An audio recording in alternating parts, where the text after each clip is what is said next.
तुमच्या सर्वांचे आमच्या चॅनलवर स्वागत आहे. मित्रांनो, एकदा माता पार्वतीने भगवान शंकराला विचारले की भगवान, काल माझ्या एका भक्ताने मला स्मरण केले, म्हणून मी त्याची विनंती टाळू शकले नाही आणि रात्री त्याच्या स्वप्नात पोचले. त्यावेळी त्यांनी मला 3 प्रश्न विचारले. तेव्हा मी त्याला म्हणाले, उद्या मी तुझ्या स्वप्नात पुन्हा येईन आणि तिन्ही प्रश्नांची उत्तरे नक्कीच देईन. प्रभू, जेव्हापासून माझ्या भक्ताने मला 3 प्रश्न विचारले तेव्हापासून माझे मन अस्वस्थ झाले आहे. आता कृपया मला 3 प्रश्नांची उत्तरे सांगा आणि कृपया माझे समाधान करा, जेणेकरून मी माझ्या भक्ताला या 3 प्रश्नांची उत्तरे देऊ शकेन. भगवान शिव म्हणतात, पार्वती, ठीक आहे, मला तुझे 3 प्रश्न सांग. तुझे समाधान करण्याचा मी सर्वतोपरी प्रयत्न करेल. तेव्हा माता पार्वती म्हणते, प्रभू, माझा पहिला प्रश्न आहे की कोणत्या स्त्रीच्या नशिबी पुत्रप्राप्ती नाही. माझा दुसरा प्रश्न असा आहे की कोणता दागिना परिधान केल्याने पुरुष किंवा स्त्री वेदनादायक मृत्यू होतो. आणि माझा तिसरा प्रश्न असा आहे की स्त्रीच्या कोणत्या शृंगारामुळे तिला स्वर्गात स्थान मिळते. भगवान शिव म्हणतात, पार्वती, तुझे 3ही प्रश्न खूप महत्त्वाचे आहेत.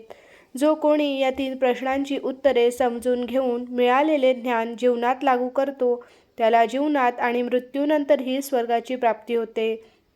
भगवान शिव म्हणतात, पार्वती, आता मी तुला तुझ्या 3ही प्रश्नांची उत्तरे एका छोट्या कथेद्वारे देईन, जेणेकरून तुला व्यवस्थित समजेल. पण माझी एक अट आहे की जोपर्यंत मी तीही गोष्ट सांगतो तोपर्यंत तुम्ही मनापासून ऐकत राहा. तेव्हा पार्वती म्हणाली, ठीक आहे भगवान, मी तुम्हाला वचन देते की मी कथा पूर्णपणे ऐकेन. तुम्ही कथा सुरू करा. तर मित्रांनो, तुम्ही आमच्या या कथेत सहभाग होण्यासाठी तुमची विनंती आहे की आमच्या चॅनलला सबस्क्राईब करा आणि कथेच्या शेवटपर्यंत सोबत राहा. कारण अर्धवट कथा ऐकल्याने नेहमी अर्धवट ज्ञान मिळते, जे आयुष्यात कधीही उपयोगी पडत नाही. तर कथेला सुरुवात करूया. भगवान शिव म्हणतात, पार्वती, पर्वताच्या पायथ्याशी एक छोटेसे गाव होते. त्या गावाच्या प्रमुखाला 2 मुलगे होते. मुलांचे लग्न झाले होते. गावाच्या प्रमुखाची बायको आणि मोठ्या मुलाची बायको दोघेही दुष्ट स्वभावाचे होते. प्रमुखाच्या पतीने आपल्या मोठ्या मुलाला सुनेचा खूप प्रेम होते, पण धाकट्या बायको अतिशय चांगल्या स्वभावाची होती. धर्मनिष्ठ स्त्री होती. घरची सर्व कामे एकटीच करत असे. असे करताना प्रमुखाची पत्नी आणि त्याच्या मोठ्या भावाची मुलाची सून नेहमी धाकट्या सुनेला अपमान करत. भगवान शिव म्हणतात, पार्वती, मुखियाच्या मोठ्या मुलाच्या सुनेला मुलगा झाला. दुसरीकडे धाकट्या सुनेला मुलगी झाली, पण तिला मुलगा नव्हता. भगवान शिव म्हणतात, पार्वती, प्रमुखाची पत्नी आणि मोठी सून नेहमी लहान सुनेला मुलगा न झाल्यामुळे टोमणे मारत असत, पण ती बिचारी काय करू शकते, ती नेहमी ऐकायची. आता मी प्रथम तुला प्रमुखाच्या धाकट्या सुनेची गोष्ट सविस्तर सांगतो. या कथेतून तुम्हाला तुमच्या पहिल्या प्रश्नाचे उत्तर मिळेल, त्यामुळे कथा फार काळजीपूर्वक ऐका. तुमचा पहिला प्रश्न होता, कोणत्या स्त्रीच्या नशिबी मुलगा नाही. भगवान शिव म्हणतात, प्रमुखाची पत्नी ही अत्यंत दुष्ट स्वभावाची स्त्री होती. तिच्या कुटील स्वभावाने घरातील सर्व सदस्य त्रस्त झाले होते. प्रमुखाच्या धाकट्या मुलाच्या सुनेचे नाव सुमन होते. बिचारी सुमन सकाळी अंधारात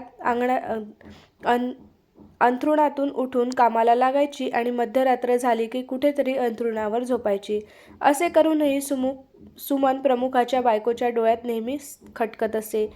आता एके दिवशी सकाळी सुमन घर झाडू लागली होती आणि तिथे प्रमुखाची बायको आली आणि म्हणाली, तुझ्या हातात जीव नाही का?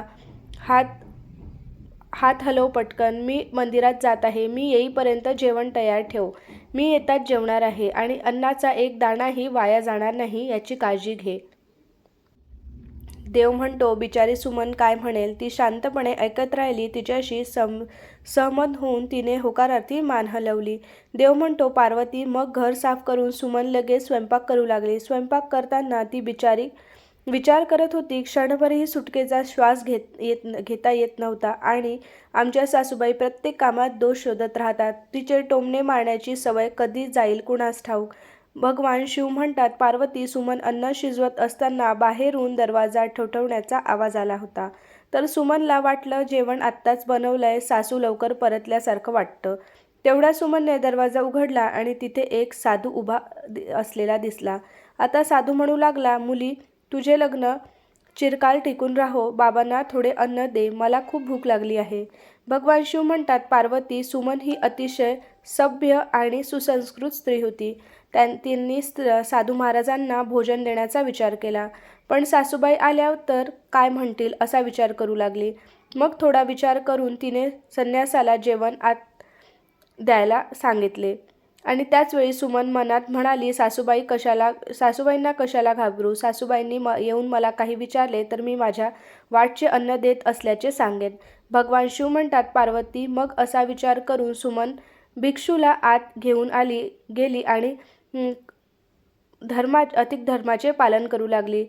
साधू जेवण करत असताना सुमनच्या सासूबाई आल्या आणि घरात बसलेल्या साधूला पाहून त्यांचा राग एकदम गगनाला भिडला. अचानक ती सुमनला म्हणाली, आपण घरामध्ये भंडारा किंवा लंगर चालत नाही. उठ भिकारी, निघ इथून. पण सुमनने तिच्या सासूला रोखण्याचा खूप प्रयत्न केला, पण त्या दुष्ट स्त्रीने साधूला मारून घराबाहेर हाकलून दिले. त्याचे अन्न काढून फेकून दिले. आता तिला राग सुमनवर भडकला आणि ती म्हणाली, मी तुला अन्नाचा एक दाणाही वाया घालू नको असे सांगितले होते, पण तू काय केलेस. तू या महात्म्याला खायला इतकं अन्न दिलं. भगवान शिव म्हणतात, पार्वती, सुमन घाबरत म्हणाली, आई, मी त्यांना माझ्या वाटचे अन्न दिले होते. यात इतकं चांगलं वाईट म्हणण्यासारखं काहीच नाही. पाहुणे हे देवाचे रूप आहे. प्रत्येक गृहस्थाने अतिथी धर्माचे पालन करावे. भगवान शिव म्हणतात, पार्वती, अशा प्रकारे सासू सुनेचा वाद बराच काळ चालू राहिला आणि शेवटी त्या कुटील सासूने सुमनला घरातून हाकलून दिले. आता बिचारी मुलगी रडतच दार वाजवत राहिली, पण सासू दगडासारखी झाली. तिने मन विखुरले नाही. आता सुमनने एकच पर्याय उरला होता, तो म्हणजे तिच्या घरी माहेरी परतणे. भगवान शिव म्हणतात, पार्वती, अशा प्रकारे सुमन दुःखाने तिच्या मातृगृहाकडे निघून गेली आणि मध्येच घनदाट जंगल होतं. भुकेने व्याकुळ होऊन सुमन आपल्या माहेरी जात होती. मग अचानक ढगांचा गडगडाट झाला आणि जोरदार पाऊस सुरू झाला. भगवान शिव म्हणतात, पार्वती, सुमनने पावसापासून वाचण्यासाठी झाडाचा आश्रय घेतला. मात्र पावसाचा जोर इतका होता की त्यातून बाहेर पडणे कठीण होते. आता त्याच झाडाच्या मुळाशी कोठार होते. पाऊस थांबल्यावर ती बाहेर येईल, तोपर्यंत पाऊस पडत असेल तोपर्यंत कोठाराच्या आत राहून पावसापासून स्वतःला वाचवता येईल असा विचार करून सुमन कोठारामध्ये शिरली. भगवान शिव म्हणतात, पार्वती, जेव्हा सुमन वृक्षाच्या कोठारात गेली तेव्हा तिला त्या कोठारात एक ऋषी दिसला. ते ऋषी दुसरे कोणी नसून विष्णूच होते. तेव्हा विष्णू म्हणाले, बेटी, रडू नको. मला माहिती आहे की तुझे घरचे लोक तुला अनादर करतात, कारण ते वाईट स्वभावाचे आहेत आणि तुम्हाला टोमणे मारतात, कारण तुझ्या वहिनीला मुलगा झाला आहे आणि तुला अजून मुलगा झाला नाही. तू काळजी करू नको. मी तुला एक कागद देतो. त्यात लिहिलेल्या उपायाचे पूर्ण भक्तिभावाने पालन कर. मग तुला पुण्यवान पुत्र प्राप्त होईल. आणि अशा प्रकारे कागद देऊन विष्णू तिथून अदृश्य झाले. भगवान शिव म्हणतात, पार्वती, पाऊस थांबल्यावर तिचा नवरा सुमनला शोधत तिथे पोचला. त्यानंतर आईवडिलांच्या घरी जाण्याऐवजी सुमन पतीबरोबर त्याच जंगलात एका झोपडीत राहू लागली. भगवान शिव म्हणतात, पार्वती, मग एके दिवशी सुमनला मुलगा होण्याचा विचार आला आणि विचार करू लागली की जर मुलगाही झाला असता तर मलाही सासरच्या घरात मान मिळाला असता. आता ती मुलगी असाच विचार करत होती तोपर्यंत तिला साधूने दिलेला कागद आठवला. सुमनने तो कागद वाचला तेव्हा त्यात लिहिले होते की मुलगा होण्यासाठी स्त्रीने नेहमी रात्री पुरुषाच्या डाव्या बाजूला झोपावे. उजव्या बाजूला झोपल्याने उजव्या अनुनासिक स्वर क्रियाशील होतो. त्यामुळे जेव्हा जेव्हा पुत्रप्राप्तीची इच्छा असेल तेव्हा त्या स्थितीत मिळण्यापूर्वी पुरुषाच्या डाव्या स्वर आणि स्त्रीचा डावा स्वर सक्रिय होईल याची खात्री करावी. त्यावेळी गर्भधारणा करावी. असे केल्याने नक्कीच मुलगा होईल आणि या उलट अनुनासिक स्वर सक्रिय झाले तर मुलगी जन्माला येते. कागद पुढे असे लिहिले होते की मासिक पाळी सुरू होण्याच्या पहिल्या 4 दिवसात एकरूप होऊन पुरुष असभ्य होतो. 5व्या रात्री मिलनाने मुलगी जन्माला येते. 6व्या रात्री मिलनाने मुलगा जन्माला येतो. 7व्या रात्री संगमतीने मुलगी जन्माला येते. 8व्या रात्री मिलनातून मुलगा जन्माला येतो. 9व्या रात्रीच्या मिलनातून मुलगी जन्माला येते. 10व्या रात्री मिलनातून मुलगा जन्माला येतो. 11व्या रात्री मिलनातून सुंदर आणि सुशील आचरणाची मुलगी जन्माला येते. 12व्या रात्रीच्या मिलनातून उदार सद्गुणी मुलाला जन्म मिळतो. 13व्या रात्रीच्या मिलनातून संपन्न कन्येचा जन्म होतो आणि 14व्या रात्रीच्या मिलनातून सद्गुणी बलवान पुत्र होतो. 15व्या रात्रीच्या मिलनातून लक्ष्मी स्वरूपात कन्येला जन्म मिळतो. 16व्या रात्री सगुण संपन्न पुत्र प्राप्त होतो. शिवभगवान म्हणतात, पार्वती अशा प्रकारे 16व्या रात्री सुमनने आपल्या पतीशी एकरूप होऊन गर्भधारणा केली. आता सकाळी अंघोळ करून पूजा उरकून सुमनचा नवऱ्याला लाकडे तोडायला गेला. तोपर्यंत वादळ आले. आता वादळात सुमनची झोपडी उडून जाते आणि मुसळधार पाऊस सुरू होतो. मग तिने स्वतःला पावसापासून वाचवण्यासाठी झाडाचा पत्ता लिहिला आणि हा पत्ता ज्यात ती सुमन पावसापासून वाचण्यासाठी लपली होती. सुमनने झाडावर पत्ता लिहून ठेवला होता, जेणेकरून तिचा नवरा परत आल्यावर झाडावर लिहिलेला पत्ता वाचून त्याच झाडाजवळ येईल. भगवान शिव म्हणतात, पार्वती सुमन येऊन त्या कोठारात लपते. भगवान शिव म्हणतात, पार्वती त्या झाडाच्या मुळाशी एक कोठार होते, त्यात ती सुमन गेली. त्या झाडाच्या वर 2 राक्षस राहत होते. एकीकडे पावसापासून स्वतःला वाचवण्यासाठी सुमन त्या कोठारात लपून बसली होती. दुसरीकडे त्या दोघांची राक्षसी पावसाने हैराण होऊन झाडाकडे येत होत्या. दोघीही राक्षसी. तेवढ्यात एक राक्षसी त्या स्त्रीला त्या झाडाजवळ आली आणि म्हणाली, आता मी चालू शकत नाही. आता मला सुवर्ण बेटावर जावेसे वाटत आहे. तर दुसरी राक्षस म्हणाला, आता यात कोणती मोठी गोष्ट आहे. हे झाड आता आपल्या उडवून सोन्याचे बेट असलेल्या ठिकाणी घेऊन जाईल. मग दोघेही राक्षसी झाडाच्या फांदीवर बसले आणि झाड अचानक उडू लागले. दुसरीकडे थकलेली सुमन कोठारात लपून बसली होती आणि कोठारात शिरताच सुमन जागी झोपली. सुमन झोपी गेली. मात्र झाड उडण्याच्या आवाजाने सुमनला जाग आली. झाड उडताना पाहून सुमन घाबरली आणि मग सुमनने कोठाराच्या बाहेर डोकावले, तेव्हा तिला झाडाच्या फांदीवर 2 राक्षस बसलेले दिसले. शेवटी सुमनने परिस्थितीशी तडजोड केली आणि आता जे होईल ते चांगलेच होईल असा विचार केला. मग काही वेळ उडान करून ते झाड एका सोन्याच्या बेटावर पोचले आणि उतरले. दुसरीकडे दोन्ही राक्षसांना भूक लागली होती, त्यामुळे दोघेही भक्ष्याच्या शोधात बाहेर पडले. भगवान शिव म्हणतात, पार्वती हे 2 राक्षस निघून गेल्यावर सुमन कोठारातून बाहेर आली. तिने सुटकेचा निश्वास सोडला. आता सुवर्ण बेटावर पसरलेली वाळू पाहता सुमनला अचानक ही वाळू चमकत असल्याचं आश्चर्य वाटलं. मग सुमनने हातात ती वाळू उचलली, तेव्हा तिला अचानक ओरडू लागली, अरे ही तर सोन्याची वाळू आहे. मग सुमनने तिच्या पदरात जमेल तेवढी वाळू बांधली आणि ती पुन्हा शांतपणे त्या कोठारात शिरली. मग शिव म्हणतात, पार्वती सुमन पुन्हा कोठारात गेली आणि दुसरीकडे दोन्ही राक्षस पुन्हा झाडाजवळ आले आणि एकमेकांना म्हणू लागले, आज पोटभर जेवण करून पूर्ण तृप्त झालो आहोत. आता आपण जिथून आलो आहे तिथे परत जाऊया. मग थोड्याच वेळात ते झाड उडून जिथे होते तेथेच त्या ठिकाणी परत गेले. भगवान शिव म्हणतात, पार्वती तोपर्यंत सुमन त्याच कोठारात लपून राहिली. त्यानंतर काही कारणाने ते राक्षस झाडावरून उतरून बाहेर गेले आणि दोन्ही राक्षस त्या झाडावरून बाहेर पडताच सुमन सोन्याची वाळू घेऊन कोठाराच्या बाहेर आली आणि मनात विचार करू लागली की एवढे सोनं पाहून माझ्या सासूबाईंना आनंद होईल आणि मी आता घरी परत जाईल. माझ्या सासऱ्यांनाही आणि मी माझ्या सासूला इतकं सोनं देईल, मग ती कधीच माझा द्वेष करणार नाही आणि माझ्यावर कायम प्रेम करेल. भगवान शिव म्हणतात, पार्वती इथे सुमन असाच विचार करत होती तोपर्यंत सुमनचा नवरा सुमनच्या शोधात त्या कोठाराच्या दिशेने येतो आणि मग सुमनने तिच्या नवऱ्याला सगळा प्रकार सांगितला आणि ती तिच्या पतीसोबत घरी जाते. सुमन तिच्या सासूला म्हणते, सासू बघा मी तुमच्यासाठी काय आणले आहे. मग असे म्हणत सुमन घरात शिरली आणि जिथे सर्व सोने तिने सासूला दिले. तिला सोनं कसं मिळालं असं संपूर्ण घटना ती तिच्या सासूला सांगते. भगवान शिव म्हणतात, पार्वती सोने घेतल्यावर सुमनला अचानक राग आला आणि म्हणाली, तू खूप कमी सोने आणले आहेस. जे सोने होते ते सर्व आणायला हवे होते. मग सासूबाईचे म्हणणे ऐकून सुमन म्हणू लागली, आई एवढे सोने आपल्या 3-4 पिढ्यांसाठी पुरेसे आहे. तर सासू म्हणू लागली, मूर्ख, सोने कधीही पुरेसे नसते. ते जितके जास्त तितके कमी. आता मी जाऊन बघ किती सोने घेऊन येते. भगवान शिव म्हणतात, पार्वती सुमनने तिच्या सासूला खूप समजावले, पण त्या लोभी दृष्ट स्त्रीला एकही गोष्ट समजली नाही. सुमनने सांगितलेली एकही गोष्ट तिने ऐकली नाही आणि जाऊन त्याच झाडाच्या कोठारात जाऊन बसली. दुसरीकडे ती राक्षस झाडावर येताच झाड अचानक उडू लागले. इकडे झाड उडत होते, दुसरीकडे सुमनच्या त्या सासूच्या मनात खूप आनंद होत होता की आज मी एकाच वेळी खूप सोने गोळा करेन.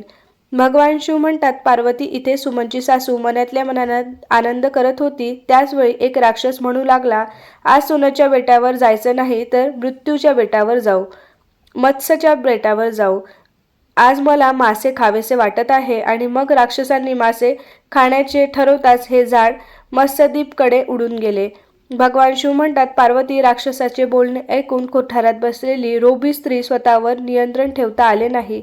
अचानक म्हणाली, तू सोन्याच्या बेटावर का जात नाही? मत्स्यद्वीपला जाऊ नका, सोन्याच्या बेटावर चला. आता त्या लोभीबाईने असा आवाज काढताच त्या राक्षसाच्या लक्षात आले की झाडाच्या कोठारात कोणीतरी नक्कीच लपले आहे. आणि दोन्ही राक्षसांनी त्या लोभी स्त्रीला पाहताच तिला लगेच उचलून झाडावरून खाली फेकून दिले आणि ती जमिनीवर पडताच त्या लोभी स्त्रीला आपला जीव गमवावा लागला. आता जेव्हा प्रमुखाला ही माहिती मिळाली की त्याची पत्नी मरण पावली आहे, तेव्हा प्रमुख ताबडतोब आपल्या धाकट्या मुलाच्या सुनेकडे म्हणजेच सुमनकडे जातो आणि तिला म्हणतो, मुली, मी तिला असे काही करू नको असे आधीच सांगितले होते आणि लोभी नसावे, सून मुलीसारखी असतात, त्यांच्यावर प्रेम केले पाहिजे. पण मी काय करू, तिने माझे एकही शब्द ऐकले नाही आणि आज तिला तिच्या कृतीचे फळ भोगावे लागले आहे. भगवान शिव म्हणतात, पार्वती दुसरीकडे सुमन तिच्या पतीसोबत आनंदात राहू लागली. नंतर जसा जसा वेळ निघून गेला तसा सुमनला एक अतिशय हुशार मुलगा झाला. मग सुमनला आपल्या मुलाला तिच्या मांडीवर खेळताना आनंदाची सीमा राहिली नाही. तिने पुन्हा विष्णू आणि लक्ष्मीचे मनापासून आभार मानले. दुसरीकडे प्रमुखाच्या मोठ्या मुलाची सून, जी नेहमी सुमनला मुलगी झाल्याबद्दल टोमणे मारायची, जेव्हा सुमनला मुलगा झाला आणि पैसेही मिळाले तेव्हा तिची बोलती बंद झाली. दुसरीकडे प्रमुखाचा मोठा मुलगा आणि सून गरिबीत दिवस घालू लागले. म्हणून प्रमुखाची मोठी सून जाते आणि सुमनसोबत हात जोडून तिला चुकीबद्दल माफी मागते. सुमन ही अतिशय दयाळू स्त्री होती. ती तिच्या जाऊबाईला माफ करते आणि तिने आणलेले अर्धे सोने तिच्या जाऊला देते. अशा प्रकारे प्रमुख आपल्या धाकट्या सुनेची खूप प्रशंसा करतो आणि मग त्या प्रमुखाचे संपूर्ण कुटुंब मोठ्या प्रेमाने जीवन जगू लागते. भगवान शिव म्हणतात, पार्वती हळूहळू वेळ आनंदाने जाऊ लागले.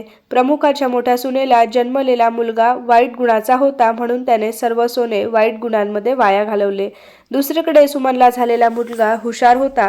त्याने आयुष्यात एवढी प्रगती केली की त्याच्या आईवडिलांचा अभिमान वाटला. आणि मग सुमन आणि त्याच्या वहिनींनी आपले आयुष्य भरभरून जगले. तेव्हा मृत्यूच्या पश्चात सुमनला स्वर्ग प्राप्त झाला आणि तिच्या वहिनीला नरक स्थान मिळाले. भगवान शिव म्हणतात, पार्वती, तुझा प्रश्न असा होता की कोणत्या स्त्रीच्या नशिबात पुत्रप्राप्ती नाही. तेव्हा समजून घ्या, जे विष्णू सांगितलेल्या नियमांच्या विरुद्ध गोष्टी करतात त्यांना पुत्रप्राप्ती नशिबी नसते. म्हणून ज्या बंधू भगिनींना मुलगा किंवा मुलगी व्हावी असे वाटत असते त्यांनी ही कथा पुन्हा पुन्हा काळजीपूर्वक ऐकावी आणि त्यांच्या इच्छेनुसार संतान प्राप्त करावी. आता भगवान शिव म्हणतात, पार्वती, तुझा दुसरा प्रश्न होता की कोणता रत्न धारण केल्याने पुरुष किंवा स्त्री यांच्या वेदनादायक मृत्यू होतो. तर समजून घ्या की लोभाच्या रूपातील एक रत्न आहे जो प्रमुखाच्या पत्नीने धारण केला होता.